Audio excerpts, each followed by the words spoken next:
Hi guys, so it is the night before and I forgot to record making this, but I am going to record, or I'm going to show you what it looks like now. So I'm going to be making a gluten-free sourdough. We'll see how this goes, but I've made the starter about a week ago and I've been feeding it every single day as you're supposed to. So tomorrow morning I'm going to start by making, I don't know if you saw my last bread recipe, the beginner sourdough loaf from Follow the Cookbook, where I followed Bonnie O'Hara's bread baking for beginners, beginner sourdough recipe. So I'm going to be making that, but the gluten-free adaptation, as well as just a regular sourdough. That part I'm not going to really show you much. That's not the video. That's not what we're doing here today. But you're going to see I have 4 containers. It's going to look a little crazy and excessive, but yeah. So here we go. This is the gluten-free for the bread tomorrow. So this is what's going to actually go in the bread itself. And this is just the starter that I've been feeding every day. And then over here we have my regular gluten ones. So made with partially rye flour and partially unbleached all-purpose. This is the one for the bread tomorrow, and this is the regular one that's just doing its thing. Okay. Yeah, that's what that looks like. Yeah, in that case, I will see you tomorrow morning where we will make some bread, okay? Okay, bye. Well, good morning. It is now Saturday at 10 a.m. So for the gluten-free sourdough, I have, just to give you the basic components, if you saw my last recipe, or my last video where I made regular sourdough, it's basically the same stuff except with gluten-free. So here's my gluten-free starter that we're going to be using in the recipe itself. As you can see, there's lots of air in it. It's risen significantly. When I started, it was like down to here this last night. So yeah, it's all the way up here today. The lid was on very loose all night. It smells sour, so I think we're going to be good with that. And then as for the flour, we're going to be using Bob's Red Mill 1-to-1 baking flour. So this stuff is great. It's one of the best gluten-free flours that are on the market. So I'm going to be using this. I haven't opened one, I'm just showing you the closed one because, you know, it looks better than this and you can't really see what this is. So, and then also, I'm going to be using some whole grain buckwheat flour. So I like to use this a little bit in my gluten-free flours, or my gluten-free breads, because it gives a little bit of darkness. It's gluten-free, obviously, and it makes it taste a little bit better. I personally don't like buckwheat very much, but it's really great to put in those gluten-free breads just because it gives it a little substance instead of just that white. Like any white bread. I mean, some people love white bread. I mean, I like white bread too, but I prefer something with a little bit more substance and health involved. And yeah, and then obviously we're going to be using water and some salt. And besides that, that's pretty much it. I'm going to be making this now, and as well as a regular sourdough, because I'm not gluten-free, but I'm experimenting, and this is going to be a gift for people in my life who are gluten-free. So yeah. Let's do it. So we're going to start by adding in my gluten-free starter. The main difference between a regular starter and a gluten-free one is the gluten-free starter tends to get a little clumpy, as you can tell, whereas the regular starters are typically more liquidous. They ferment a little better, but since this is gluten-free, it's made with things that are not flour. It's just going to be a little bit different in texture, which is fine. As long as it rises the way that you saw, like the bubbles, it should be okay. Alright, so to the starter we're going to be adding in about 720 grams of slightly warm water, so a little bit, when you put your finger in it, it should be a little tiny bit warm. Nothing too serious. You should get the temperature for your flour and all those ingredients in order to determine what the water temperature should be, depending on your house temperature. But yeah, so this water is lukewarm.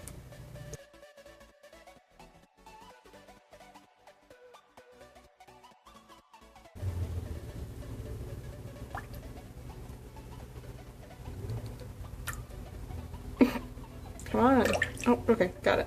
Now 721, what the okay. So now I'm just gonna kind of slosh these together, break down the starter a little bit, and get it a little foamy if I can, like this. And ignore the scale going ballistic. Okay. Next, we're gonna be adding in the flour. So I think I'm going to be ending up using all of the flour I have. So goodbye gluten-free sourdough starter. Okay, so we're going to need 1,000 grams of flour. So I'm going to add it right on top.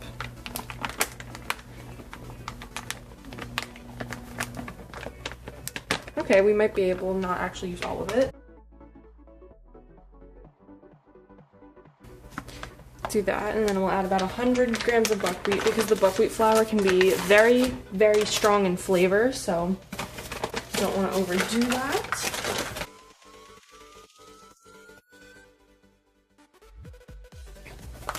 I'm going to stop a little bit before 1,000. And then lastly, we're going to add salt right on top. So we're going to go to 20 grams of salt, so we're going to go to about 1,018.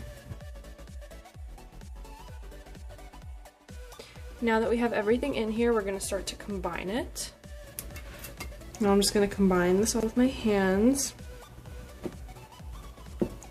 Clean hands, preferably. I mean, if you're eating this, do whatever you want, but it's still a little nasty if you're doing it with dirty hands. And also, I'm not exactly sure how this texture is going to come out since this is gluten-free. I know how it's supposed to feel with regular flour, but this is going to be a surprise for all of us. This is just an adventure.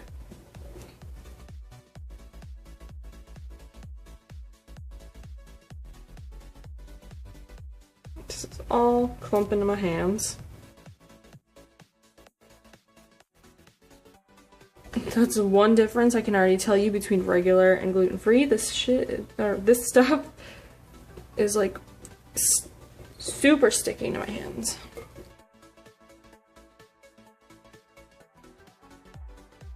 Okay, and this is why you keep one hand clean, so that you can do this and get all of it off.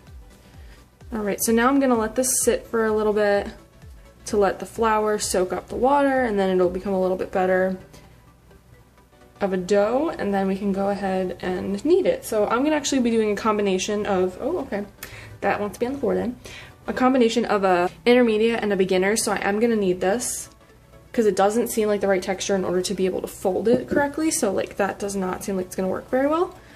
So we're going to knead this, okay? Yes, I'm glad we understand each other. Get this off my freaking hands and we'll move on.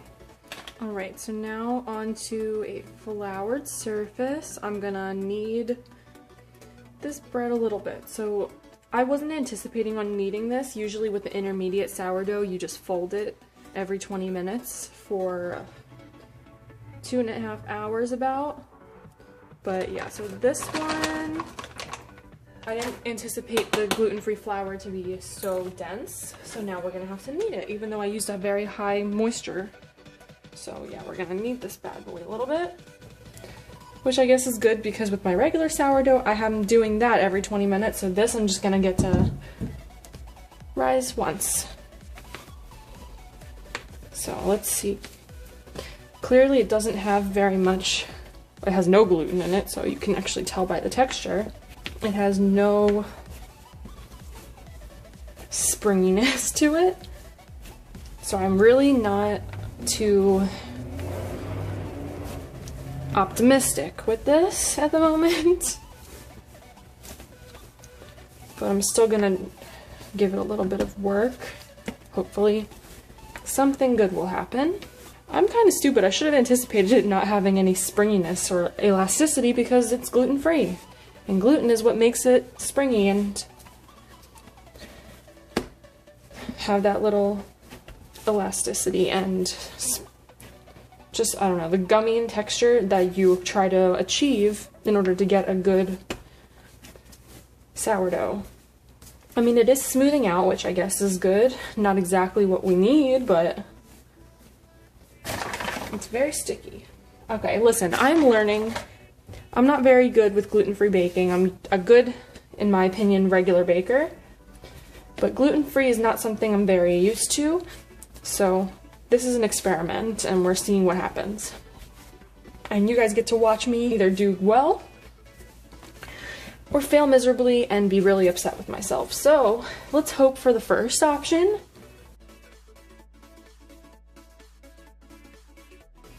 I'm also, while this is rising, I'm gonna do some research on gluten-free baking and gluten-free breads and see what they recommend for the lack of elasticity. Or if it just will be better after it rises a little bit, or what the case will be, but I personally think it looks a lot better now that I already kneaded it. It's very smooth.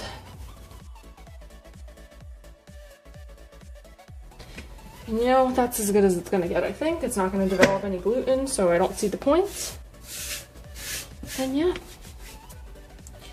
So here's what we got. It's a little funky looking.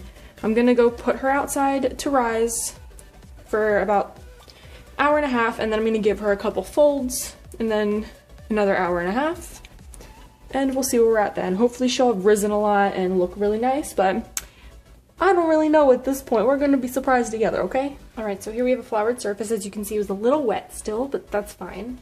And then I have over here, I don't know if you can see, but I have 2 baskets floured and ready to go for the shaping. So upon research, I found out that gluten-free flour, since it doesn't have any gluten in it, obviously, it doesn't need to rise as much. It has the xanthan gum in it, so that way it'll keep it chewy and nice and bread-like. But yeah, so I'm actually just gonna take this, shape it, and put it into here so that we can have some nice looking bread. It did rise quite a bit though. It had lots of air in it. Oh, it's sticky as all hell. It's like cement. I have my nice metal dough scraper. I'm gonna try to actually get this into 3 loaves because I want a little one for myself to try. So that'll be fine for me. And then let's just split this guy. So I don't know exactly how we're gonna shape them because I'm not very familiar with the texture of gluten-free dough. So I'm just gonna flour the top a little bit like that. Okay, and now I'm just gonna kind of shape it the way that I would usually shape bread, except it's gonna be a lot more difficult to do that. So I'm gonna do a little circle shaped loaf like that. And kind of make it as tight as I can get it. You can kind of see some of the bubbles though, which I guess is good, because gluten-free flour, from my experience with the starter at least, it doesn't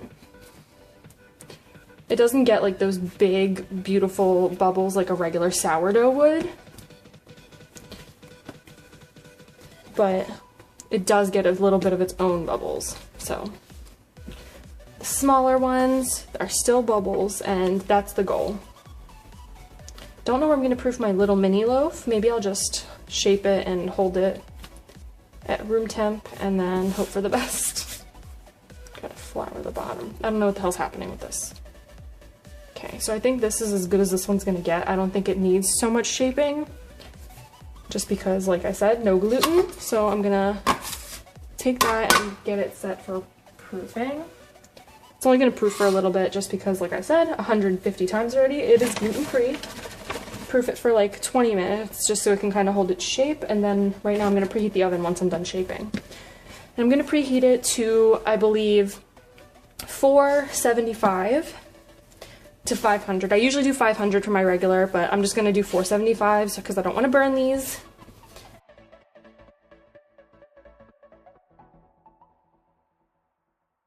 So now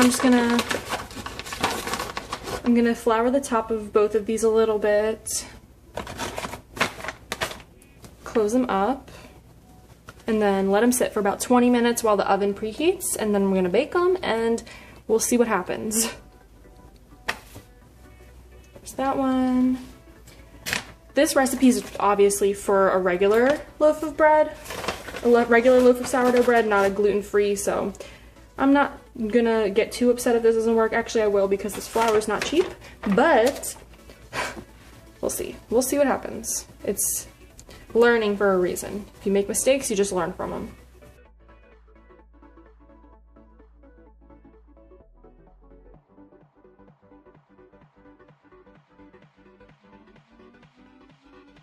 So here we are. I don't want to tip this over. If they fall, I'm gonna freaking get really annoyed. But they look pretty good for being gluten-free. I would say. They definitely rose, not as well as regular starter, but yeah. I mean, I think overall it did pretty well. They sound very hollow on the inside, which is what you want. But overall, I learned a lot doing this. I learned that since there's no gluten in gluten-free flour, that it's not very pliable, so you don't have to knead it.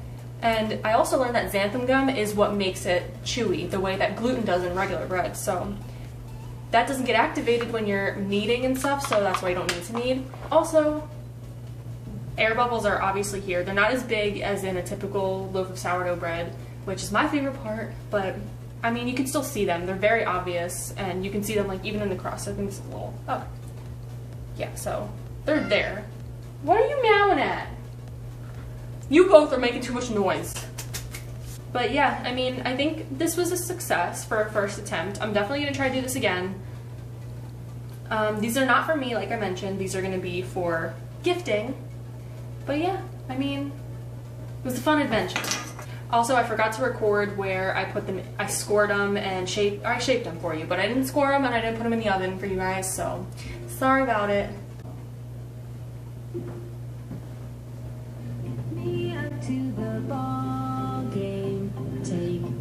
Why? I told her to sing me a song and I thought she was going to do the cool rap again. They don't win, it's a shame. For it's 1, 2, 3 strikes, you're out at the old ball game. As I was saying, I don't remember what I was saying. Thanks so much for watching this video. I hope you enjoyed it. Stay tuned next week to see what I do, and yeah, make sure to like this video, subscribe if you haven't, leave a comment down below if you're feeling frisky, and I will see you next week. Bye!